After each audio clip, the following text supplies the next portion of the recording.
Everyone here.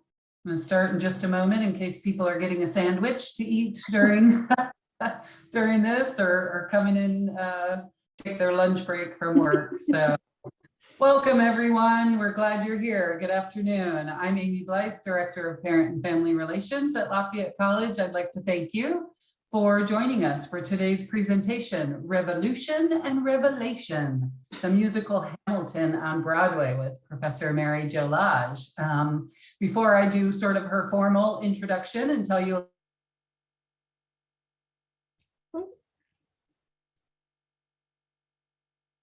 Did we lose her? I think we did. Well, I can just introduce myself. That works too. We're nothing if not, spontaneous in the theater. Oh, Amy, you're back. We lost you for a minute. Sorry, did you lose her? I'm not sure what's happening.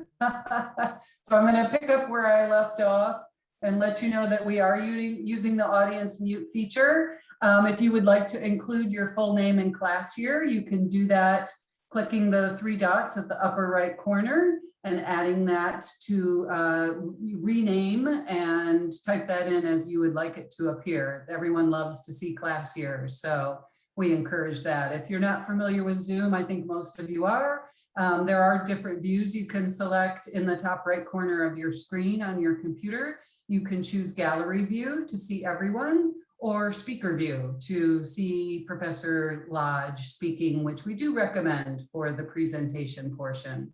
We do welcome your questions, of course, and your comments and your feedback and your participation using the chat feature at the bottom of your screen there.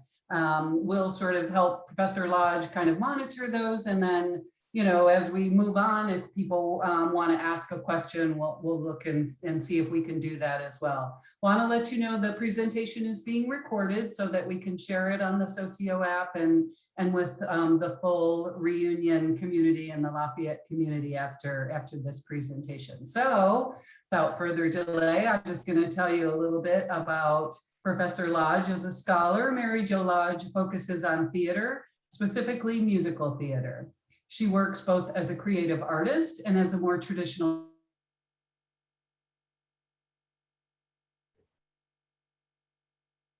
Oh, the suspense.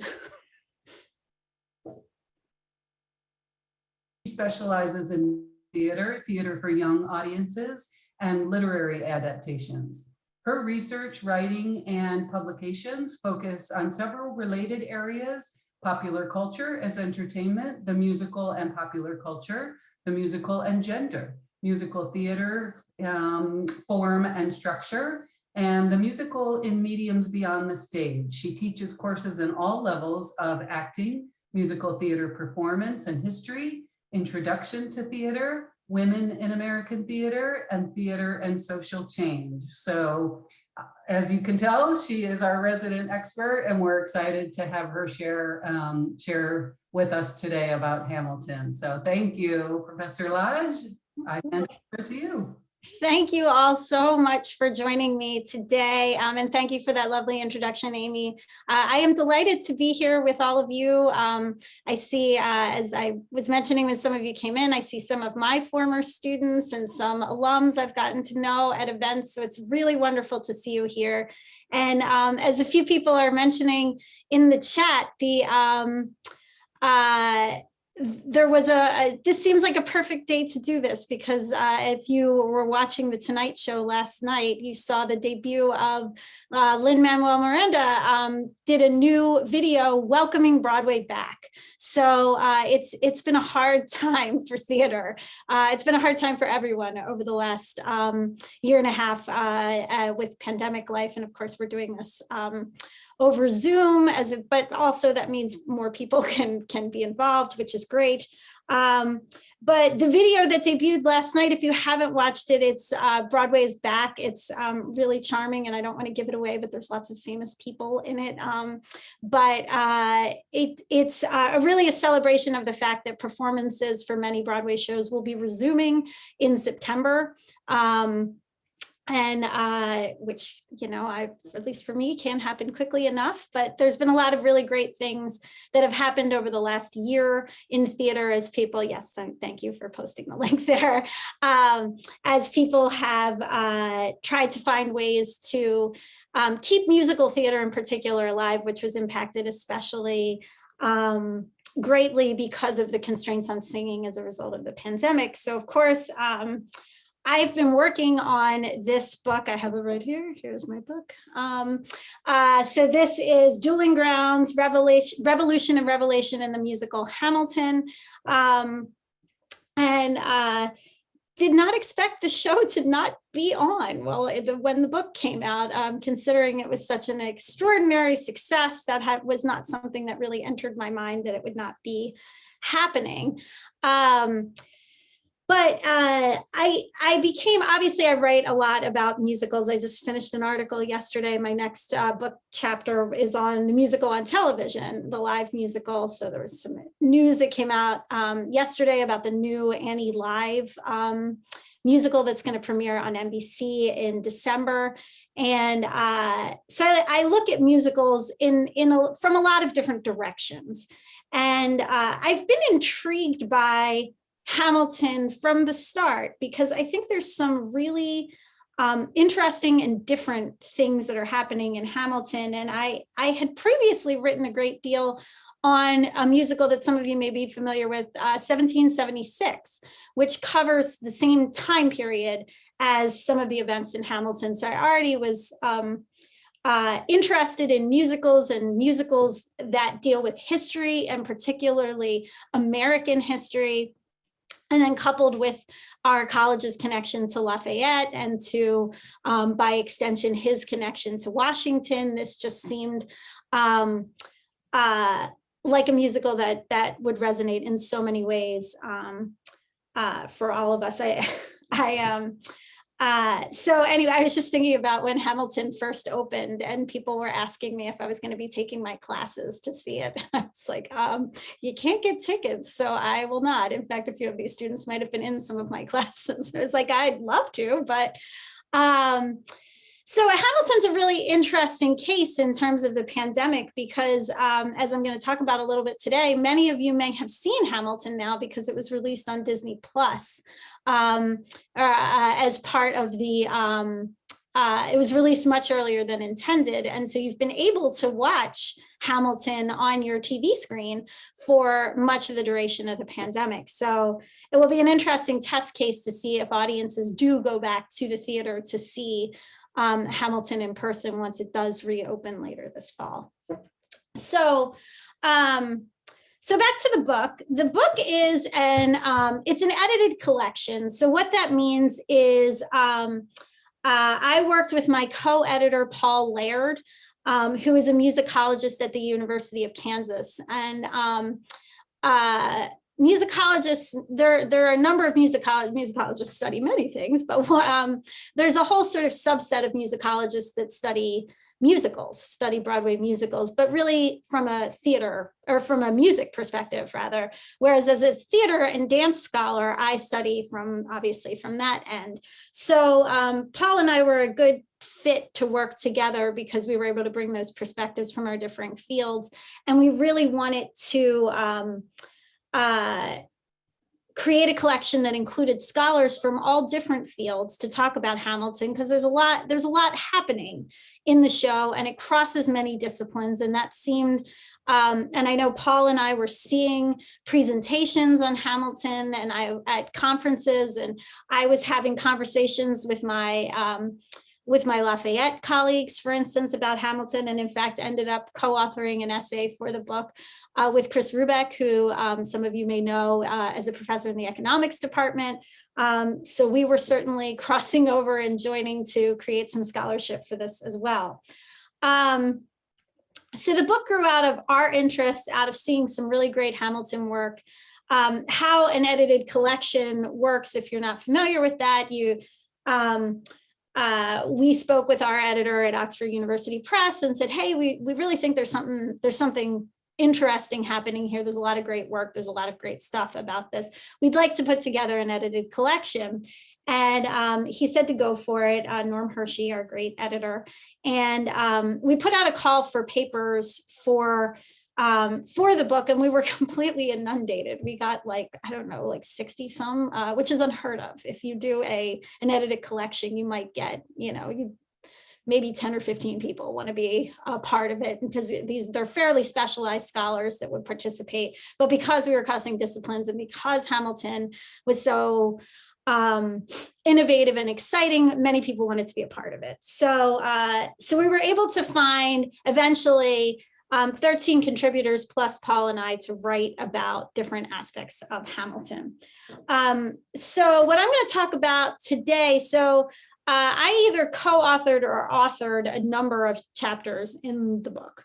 So I'm going to read from a few fairly short sections as the chapters go. I'm not reading entire chapters. So I've prepared from 3 different chapters. I have some cuttings that will hopefully be of interest. And I think how we'll proceed is I'll go ahead and read the first one. And then if that generates some questions or you'd like some clarification on anything, we can certainly take a pause. I can take some questions if there are any. If not, I'll move on to a slightly different topic from the next chapter, et cetera, and we can sort of proceed that way. So, I see some 1776 fans. Well, great. I'm going to talk about 1776 a little later on too. So my colleague Paul and I wrote the introduction for the book, and that's the part that I'm going to read for you right now. And the title of that chapter is the title of the book. You may know if you're familiar with Hamilton, Revolution and Revelation is a line from the Schuyler sisters song in the show. And by the way, we did post in the Socio app a link to the Tony Award performance that Hamilton gave, which if you've never seen Hamilton on Disney Plus or anywhere else and you're just not that familiar with how it works, you can certainly hop on over and check out that video to get a sense of what the show is. You can do that now, you can do it later, but it is available for if you have some interest in that on the Socio app. So the title of the introduction is Revolution and Liminality in the Musical Hamilton. This is at the very beginning of the book. So in 2015, after a sold-out run off-Broadway at New York's Public Theater, the musical Hamilton transferred to the Great White Way. It instantly became Broadway's most sought-after ticket and went on to win 11 Tony Awards, including Best Musical. Lin-Manuel Miranda, who served as composer, librettist, and lyricist for the musical, also originated the role of Alexander Hamilton. Hamilton, which utilizes traditional Broadway songs as well as a range of rap and hip hop in its score, charts the exploits of the American founding father Hamilton, who before the musical was not nearly as well known to modern audiences as Washington, Jefferson, or Madison. Miranda based his show, which earned him a 2015 MacArthur Foundation Fellowship and the Pulitzer Prize, on the 2004 biography of Hamilton written by lauded historian Ron Chernow, though in practice, the show does depart sometimes from historical fact. So Erica Fischer-Lichte in The Transformative Power of Performance first applied liminality, the idea created by theorist Victor Turner in regard to moving in and out of rituals, specifically to theater, saying these moments of transition exist in, quote, the betwixt and between. Our examination of Hamilton as liminal, a perpetual threshold between spaces, ideas, and aesthetic choices is useful, particularly since the inevitable conflicts that occur at the crossroads where these contrasting elements meet have produced some of the musical's greatest triumphs and have also rendered obvious some of its weaknesses. This volume highlights the liminality of Hamilton as the catalyst for both its success and its occasional failures. Hamilton is unusual as a piece of theater as it's both uniquely American in its creation and features distinctly American subject matter, namely the story of the country's creation. Theater scholar David Savrin makes the case that American theater over the last 100 years represents middlebrow culture in his wide-ranging study, A Queer Sort of Materialism, arguing that, quote, If one identifies the most salient characteristic of the middle brow to be the unstable, unpredictable, and anxious relationship between art and commerce, the category can provide a key to understanding the histories of American theater and dramatic writing, in part because it allows one to recognize them as sites of constant, sometimes fierce, and often futile struggle for different forms of capital. Savrin offers a theorization of the middle brow, quote, as a site of struggle, and goes on to argue that, quote, the content, style, and forms of American theater must be understood as a compromise, not in the sense of middle ground, but as active and evolving conflict and negotiation. Hamilton, as manifestly American theater, would therefore be, according to Savrin, already positioned as a site of conflicts because of the tension that exists in it between highbrow and lowbrow culture. Viewing Hamilton as a site of struggle provides a frame for its liminality, a space for constantly experiencing tension between its cultural position and its content. Hamilton is marked in another distinct way as liminal because of its Pulitzer Prize-winning status as a musical. Just 10 musicals have been awarded the prestigious Pulitzer since its inception in 1917. Savrin notes that, quote, among Pulitzer Prize-winning plays, the musicals comprise a particularly vexing category, one in which the mixing of high and low is most perceptible and, for many, unsettling. Hamilton is thus elevated to highbrow culture, or at least upper middle brow status, with the awarding of the Pulitzer Prize, while simultaneously problematized because of its musical theater status, which presumably is less deserving of the recognition because of its often lowbrow roots and execution.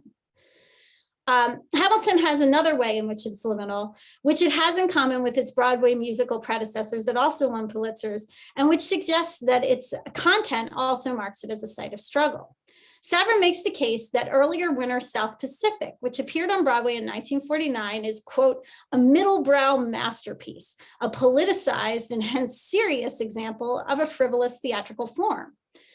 This contradiction between politics and frivolity, at least part of the time, could also easily describe Hamilton and marks the musical's content as liminal. In fact, Savrin's comparison of two earlier Pulitzer Prize winners that are musicals, the aforementioned South Pacific and the much later Rent in 1996, which highlights the conflict they contain, also bears an uncanny resemblance to Hamilton. Quote, both are war stories, one pitting its heroes against the Japanese, the other against poverty, exploitation, heroin, and AIDS. Both feature the death of a protagonist, and both were sensationally successful when they opened on Broadway, spinning off wildly popular recordings and chalking up legendary runs. Hamilton is also a war story, particularly in its first act, though one could argue that its second act, which pits Hamilton first against Jefferson and Madison, and then later Burr, is a different kind of war, but with similarly high stakes. Its title character does not survive the show, and it too has enjoyed wild popularity. Savrin concludes that, quote, like South Pacific before it, Rent is the product of the unnatural intercourse of elite and popular cultures, a statement that, again, is easily applicable to Hamilton and also highlights the creative tensions it exploits as a liminal space, one's powerful enough to be considered, quote, unnatural. The liminality of each of these shows is also caused by the clash of musical styles within their scores, heard in Hamilton in the intersection of rap, various types of pop music, funk, and even more traditional Broadway styles. The type of musical eclecticism that has marked many musicals in the last 50 years, with the exception in Hamilton of the prominence that Miranda gave to rap and hip hop.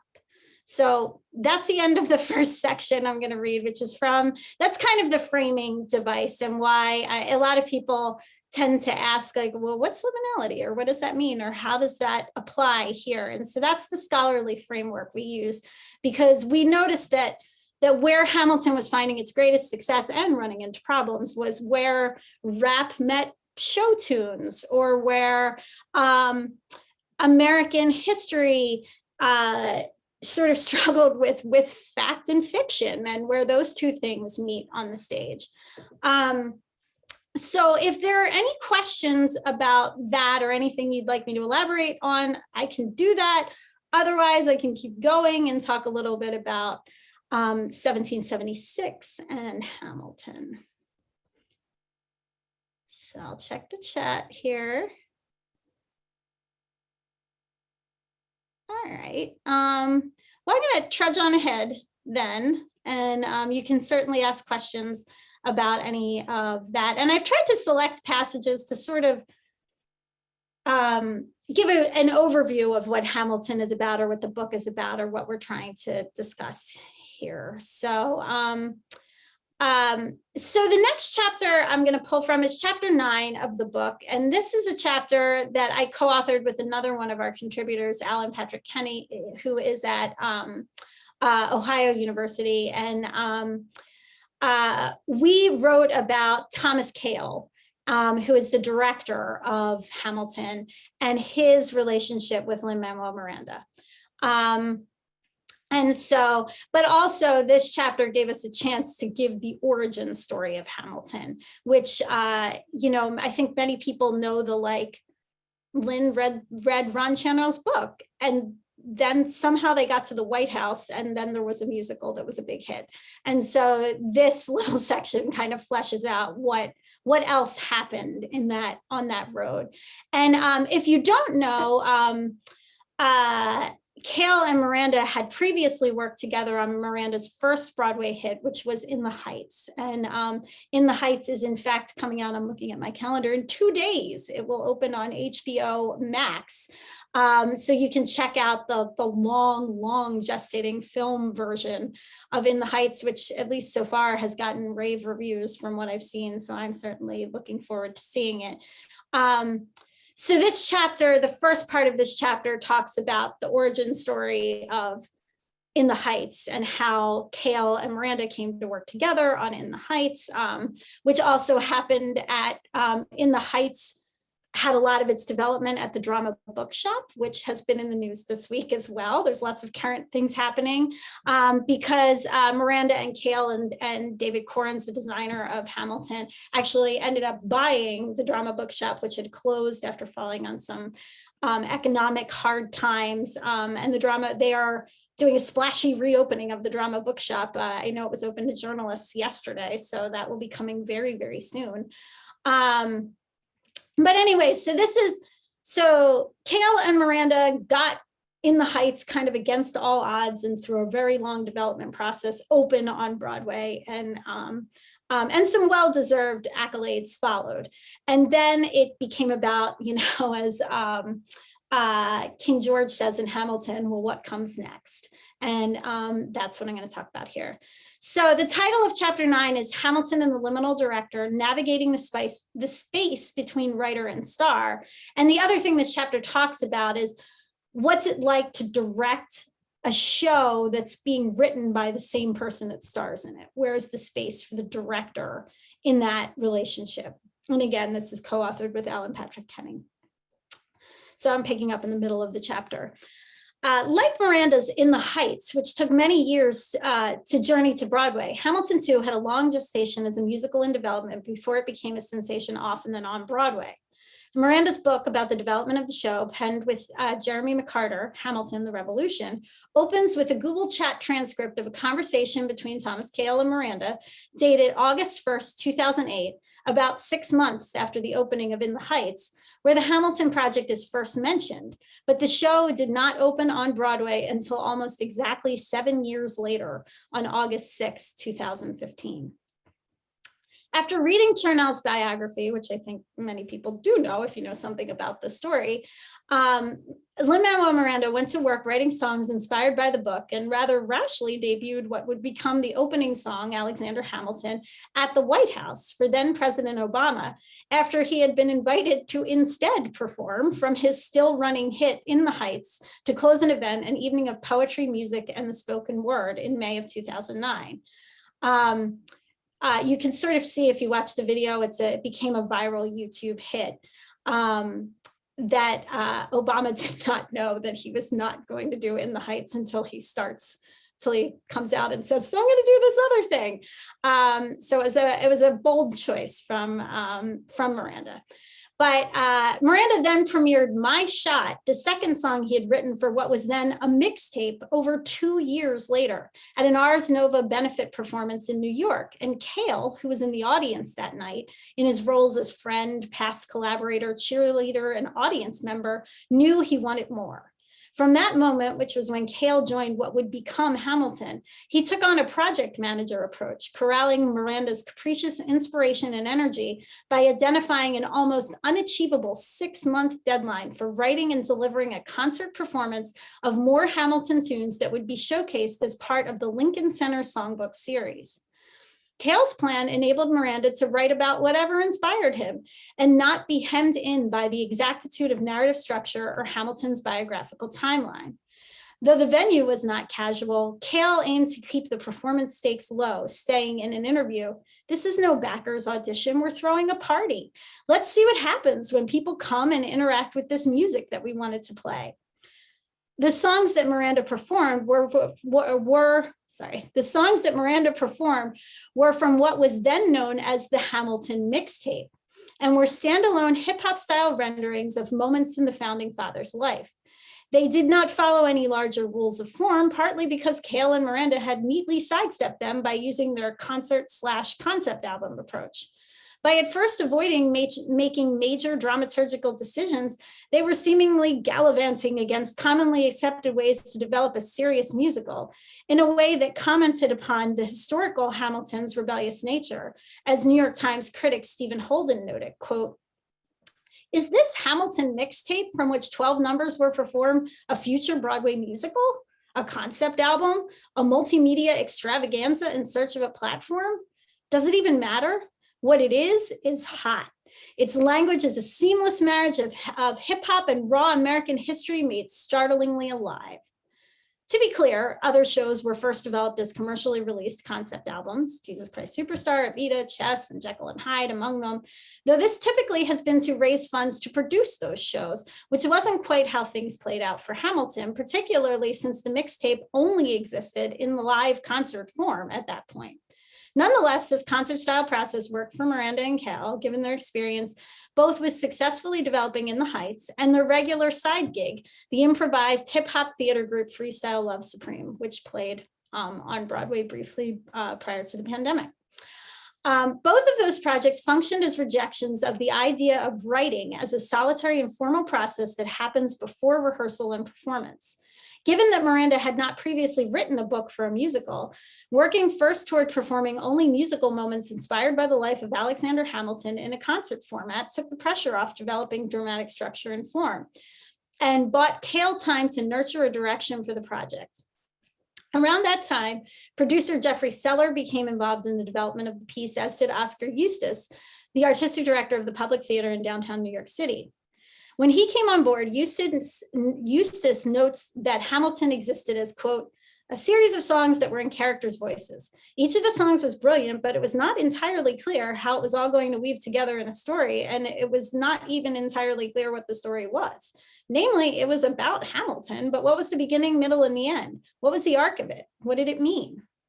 With the support of Eustace and Sellers, Cale and Miranda began to develop the Hamilton mixtape into a musical with a series of small readings and workshops aimed towards finding the narrative through line of Chernows' 800-page biography.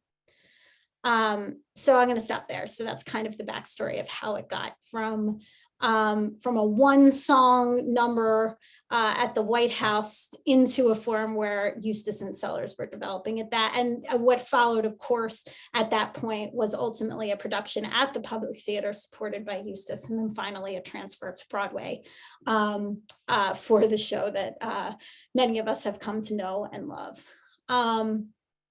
Yes, that is very true. Ron Chernow was the commencement speaker. I see this in the chat for 2017. I got to speak with him about this project then, and which was delightful.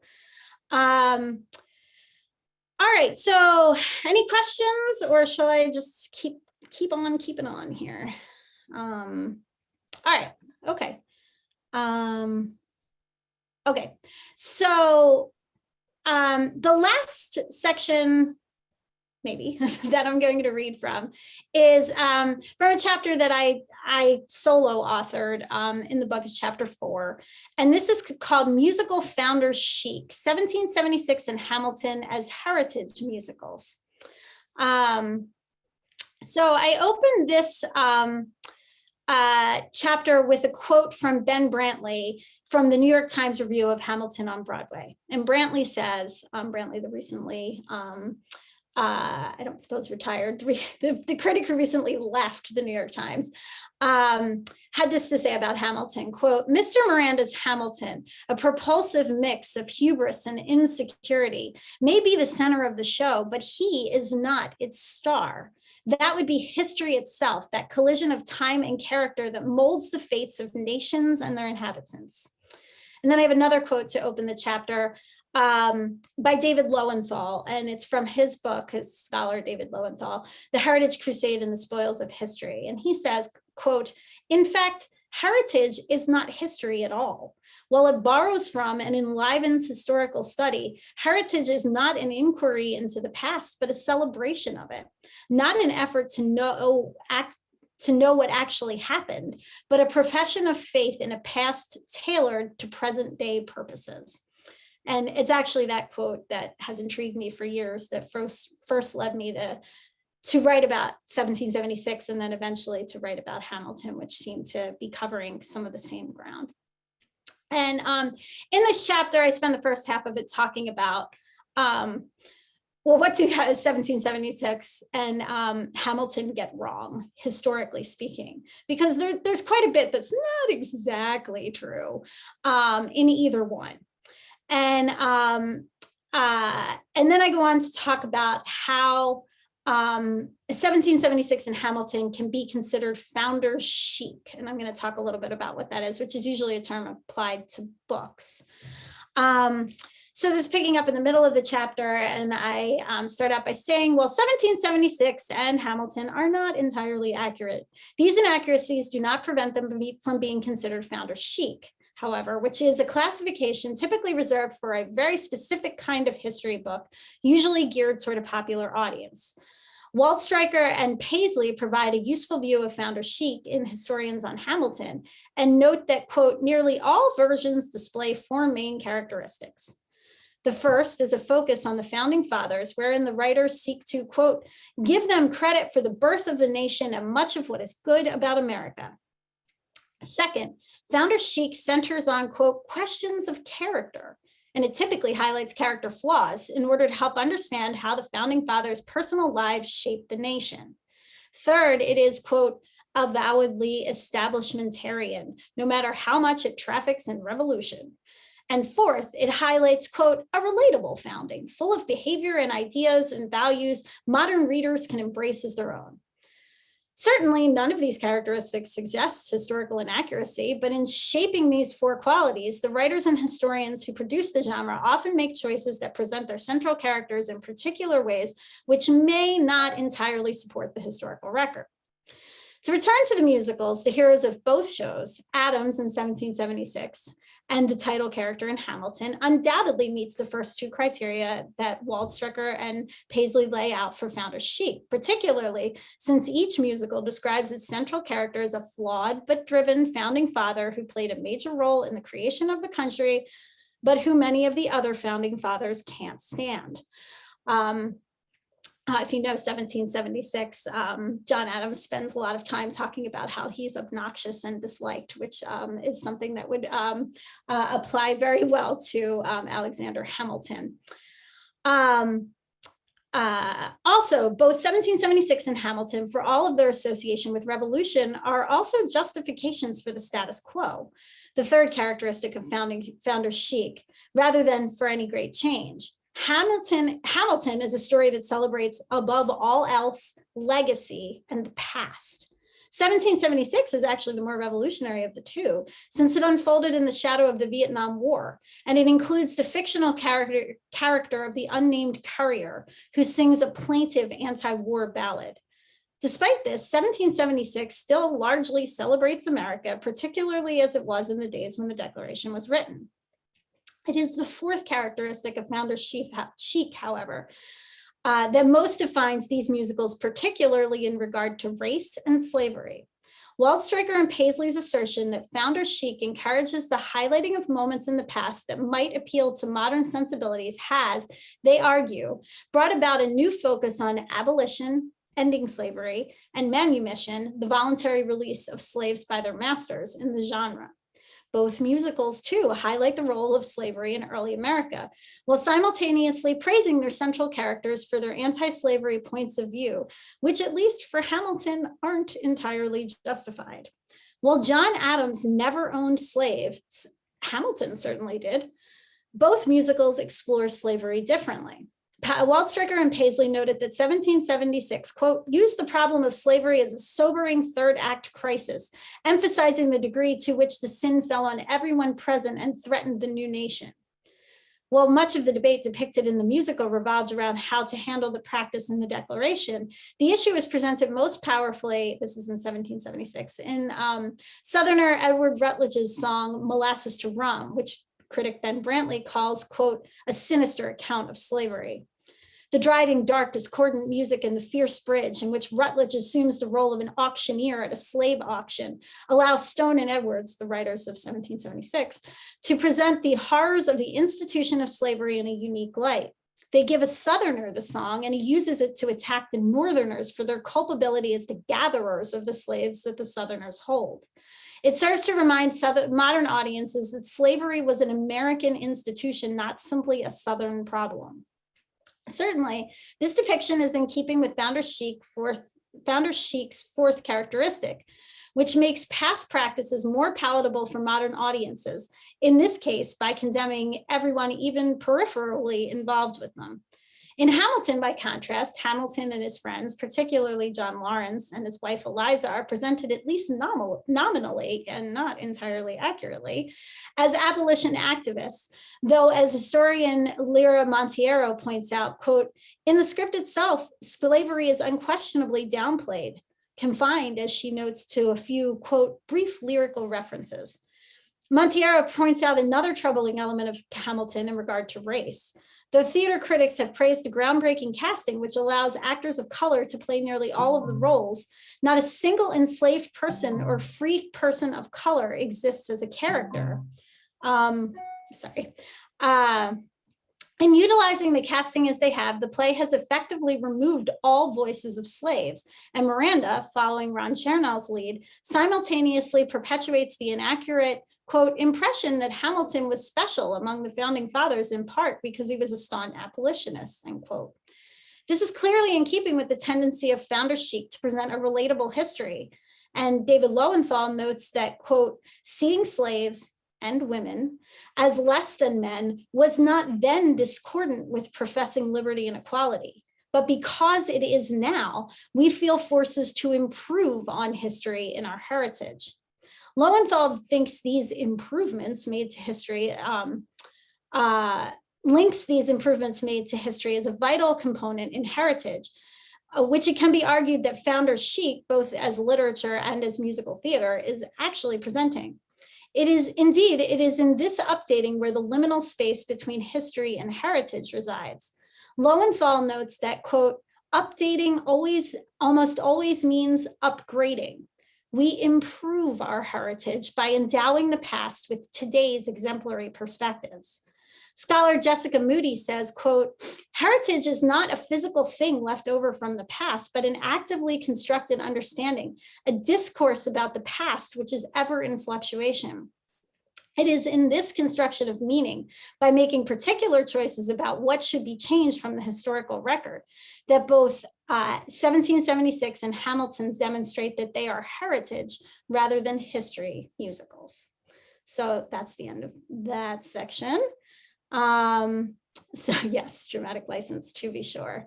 But it's interesting that the most dramatic license taken with the show is in this presentation of I mean, Hamilton didn't own like one slave, there were hundreds of slaves. So it's not like it's a small change to the record about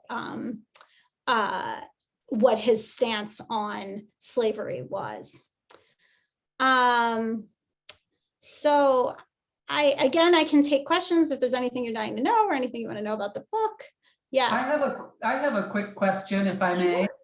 Of course. And feel free for others to jump in or type them in the chat. has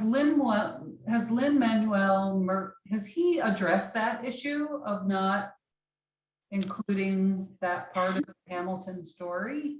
Not really. In fact, the other little thing I was going to read to you there, which I can just talk about really, is at the end of our introduction, we talk about there was actually a pretty big backlash after Hamilton came out on Disney Plus. There was sort of a cancel Hamilton social media movement because of the fact that it's a fascinating thing that it is one of the most progressive places on Broadway in terms of employing actors of color and in prominent and wonderful roles. Yeah, I think that stuck with me so much what Laird Monteiro says about, but it completely silenced the voices of, there are no Black characters. So we never get to hear from slaves in the play, which seems like an extraordinarily missed opportunity. But I bring up the cancel Hamilton thing because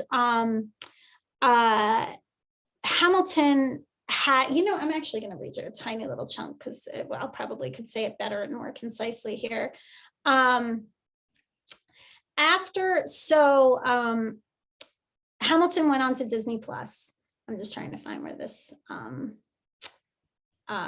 piece is, and it was wildly successful, with Variety reporting that the musical was far bigger than anything on Netflix that same July of 2020.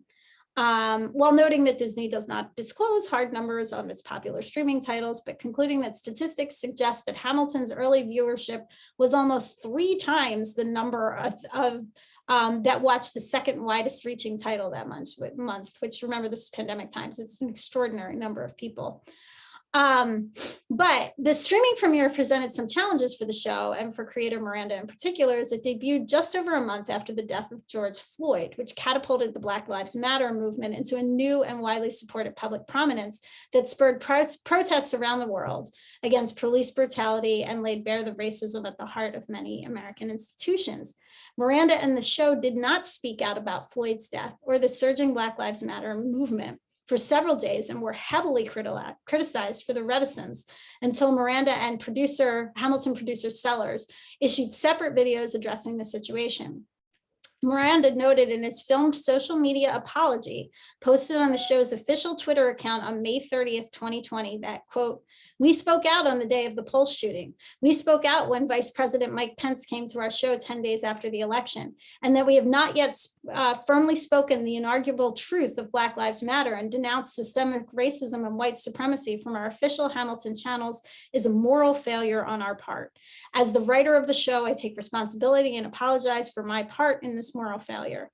I'm sorry for not pushing harder and faster for us to speak these self-evident truths under the Hamilton banner, which has come to mean so much to so many of you." Yet trouble was not over for Miranda, who faced additional criticism just weeks later when Hamilton premiered, which spurred a cancel Hamilton backlash after critiques sprung up that Miranda had not properly addressed that the musical's hero was in fact a slave owner and was not as anti-slavery as the show suggests. In the wake of the controversies, many of the original cast members expressed strong support for the Black Lives Matter movement, and several, including Miranda, publicly joined a viral effort to raise consciousness about systemic racism and white supremacy in theater and to take steps to eliminate racist behaviors and practices.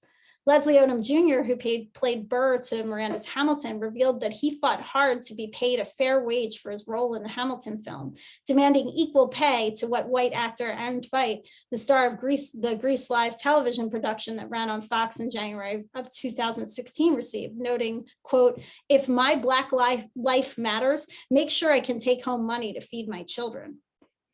Notably, in the aftermath of the criticism Miranda and the show faced, members of the original cast of Hamilton and Miranda launched the Ham for Change virtual fundraising effort, a series of, quote, digital events due to the pandemic, to raise funds for organizations working to end systemic racism. So that sort of gets to it, but he definitely was called out. But there's been another controversy actually since the book came out, if any of you I don't know how closely you follow sort of theater Twitter or any of those things, but with a cast member complaining about the treatment of the two Black chorus members that play kind of the tracks that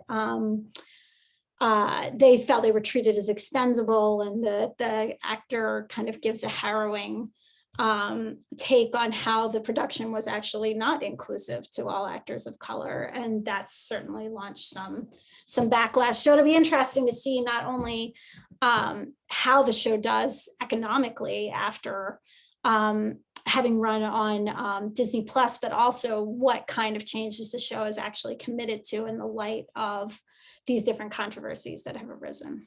So I don't know, that kind of is a roundabout way to answer your question.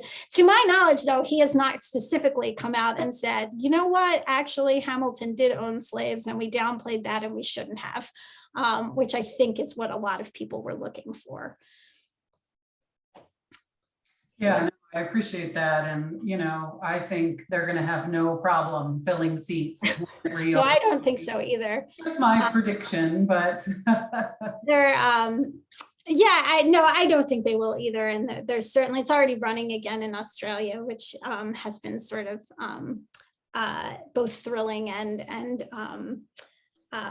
invoking pangs of jealousy watching the process of that show come to fruition and reopen as a regular stage production, which we're getting there. We're not quite there yet. Yeah, just sidebar, kind of taking a left turn here. I don't know if people saw that David Diggs serves on the board of our new President Heard's company that she founded. So a little tie in there. Another tie-in. We had David Diggs. I had the privilege of interviewing him on campus when he came a few years ago to speak with us, and he was delightful and fascinating, and has had a really interesting post-Hamilton career. Though I imagine for many people he will be sort of indelibly captured forever with that crazy second act costume, his sort of Prince-esque entrance in that purple outfit with the crazy hair, when he comes in and kind of steals the show as Jefferson. Yeah, I was curious too, what's the process of college theater groups getting the rights to perform shows? Like, is that, you know, years down the line, or is it just if you can afford it? So it's a complicated process. For instance, Les Miserables is still not available for licensing by anything other than, but some of you might be saying, but I saw my local high school do Les Mis. It is only available to be performed by performers under 18 is the way the language is in the licensing. So schools have been able to license a school version for some time, but you do not see regional or semi-professional versions or college productions of Les Mis, and Les Mis opened in the 80s. So we are likely looking at quite a long time before we might be able to produce something from Hamilton. But interestingly,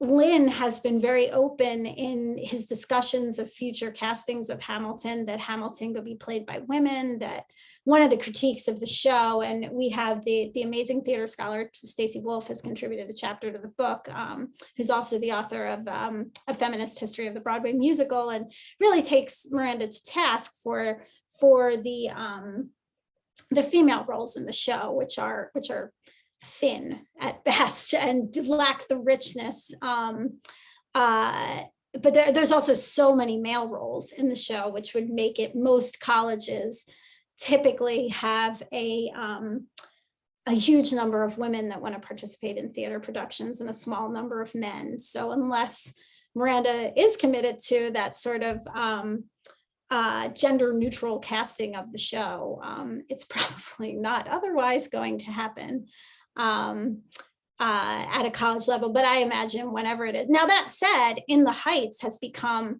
one of the most popular shows to be performed at high schools, because in part because so few schools embrace the diversity of their community in the way that In the Heights does. And there were so many schools that did not see themselves represented. Their students, Oklahoma wasn't a great fit for the student population they had, but In the Heights absolutely was a great fit for the students that they had. And so hopefully that diversity will continue.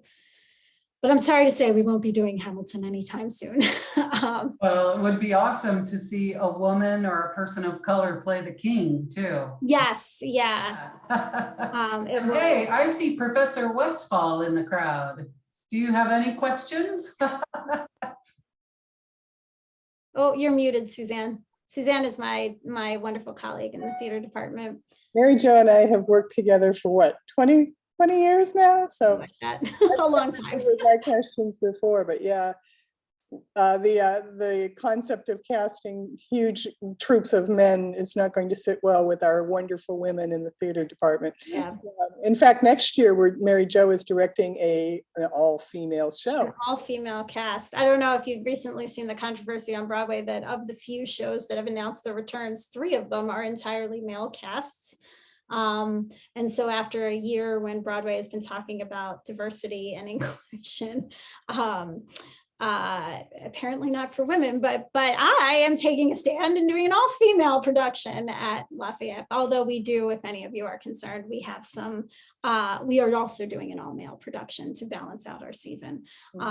So we have some exciting things planned. We did a Zoom musical this year, which I think has not yet aired as part of. I thought it was already on. Isn't it on Maybe I'm Friday? wrong. It's Friday night. Friday night, you can Friday night, see this Friday night, you know, if you're not, who knew we were going to be opposite the debut of In the Heights, but, but you know, we did the musical Emma, a pop musical based on Jane Austen's work. So we figured out, as I'm looking to Professor Westfall here, because she also did a Zoom show, which is really challenging, and we're all really looking forward to not doing Zoom shows.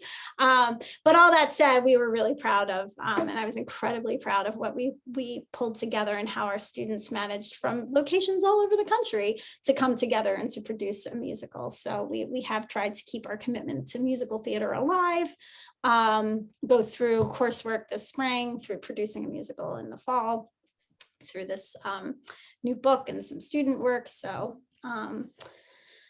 So that's where we are at the musicals and productions at Lafayette. So I hope you'll check out Emma. It's you can see it. We're doing an encore performance as part of Reunion. I think it's Friday at 7:30 or 8. I'm not exactly sure of the time. Well, we so appreciate you, you know, kind of being able to reimagine and keep students engaged with theater and the greater Lafayette community.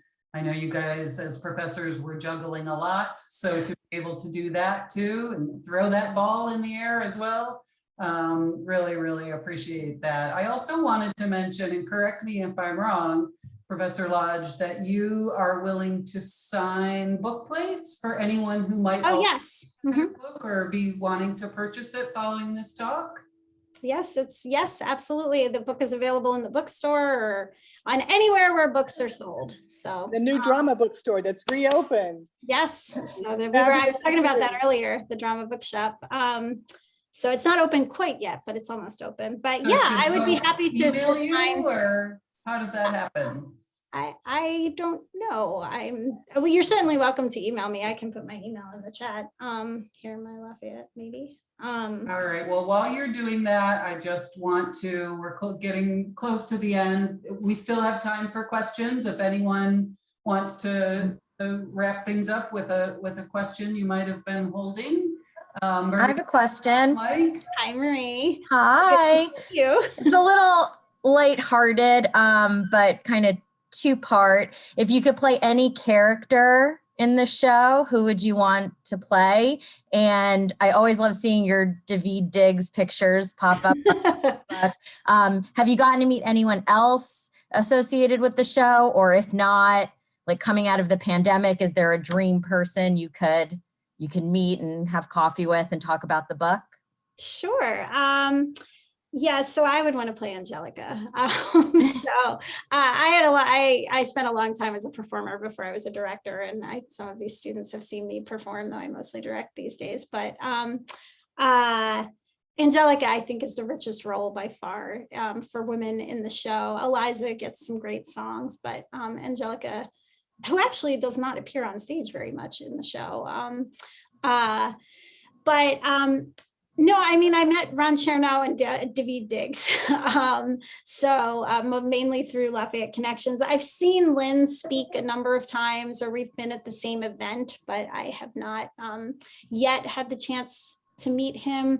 We had hoped, the book does have an interview with costume designer Paul Tazewell in it, and with Stephanie Clemens, who is the associate choreographer, but I'd love to talk to Andy Blankenbuehler or Tommy Kail in person and connect with them. They're very hard to get a hold of. They're a little engaged in other stuff. So yeah, but that's a great question.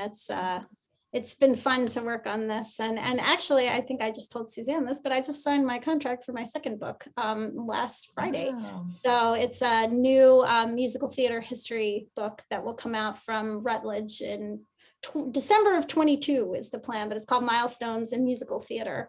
And it's going to kind of look at a lot of what gets left out of a lot of other history volumes, which are sort of the genius narrative of a very small group of people that is then told from story to story. And there's actually a lot more to the history of musical theater, which I think Hamilton makes clear. These were some disruptors that sort of came from not from any kind of traditional musical theater background and have kind of taken the world by storm. And so I hope to showcase them. But yes, so I'm thrilled to be writing some more. Got one out, got one coming out. So wow. That's really exciting. Thank you for sharing that with us. Thank you. Thank you. And thank you so much for presenting this to alumni as part of Reunion this year. We really appreciate you taking the time and sharing your expertise. Round of applause for Professor Lodge. Thank you very much. Westfall for letting me call you out there. And just want to make sure everyone is checking reunion.lafayette.edu to participate in yet more fantastic programming the rest of this week. Tonight, of course, is President Byerly's last State of the College address at 7 p.m. Eastern. So we hope you will join that as well. And reach out to us if you have any questions. Have a great summer, Professor Lodge and Westfall. And we hope to see everyone later today, tonight, and the rest of this week. All right. Thank you so much, everyone. Our Feel free to associate email me. director. Oh, I guess we lost her. Thank you so much for coming, everyone. We're all Heading over to the drop-in chat, Mary Jo. Oh, good. Yeah, I guess we should have pushed that here. No one came. I throw something into a chat, so we'll see. Otherwise, I'll just sit here and pretend that I'm say hi to Amy. Yes, it's so good to see you. I hope you didn't do me out there. So I guess I have to leave this one and go to the next one. I don't even know. Well, thank you for doing that. Thank you both. See you soon. We appreciate it.